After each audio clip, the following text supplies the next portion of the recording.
isang uri ng eyeball na uso ngayon sa mga kabataan, ang GT o Get Together.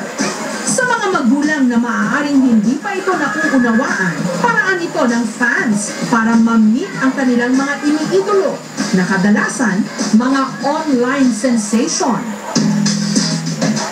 Ang 18 anyos na si Joy, inuumaga sa pakikipag-chat o pagko-comment sa online fan pages ng kanyang mga iniidolo. At wala rin daw siyang pinapalampas na GT ng mga ito. Ang putan, talagaan ka, Raji. Ito po, sa ano po, isang mall po sa Dasman, GT po sila. Nakata na po ako sa GT nila sa maraming mall po sa Manila, sa Quezon City, sa Cavite. Paano ko nagsulat yan?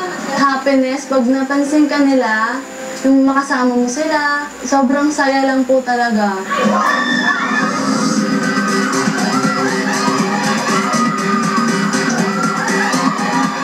Nito lang Huwebes, sa rehearsals ng isang online group na Boys Overload, nagpunta si Joy kasama ang kanyang mga kaibigan para sa isa na namang GT.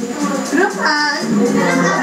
Kailangan niyo magpaalam sa mga magulang niya, syempre. Siyempre yung magulang na yan, nag-aalala sa inyo yan.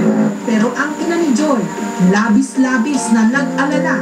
Lalo pat madalas daw na hindi nagpapaalam si Joy sa kanya at inuumaga rin ng uwi. Para sa akin, lahat ng oras na doon, tapos hindi mo siya kakain, masama na para sa akin. Magkakasakit nga siya.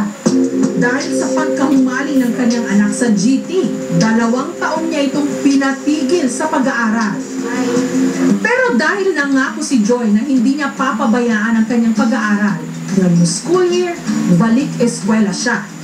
Mag-aral kang mabuti, dahil pag hindi mo inayos yung pag-aaral mo, i-stop kita. Pinilit ko na rin po sila na mag-school na ako. Hindi ko naman po papabayaan yung school.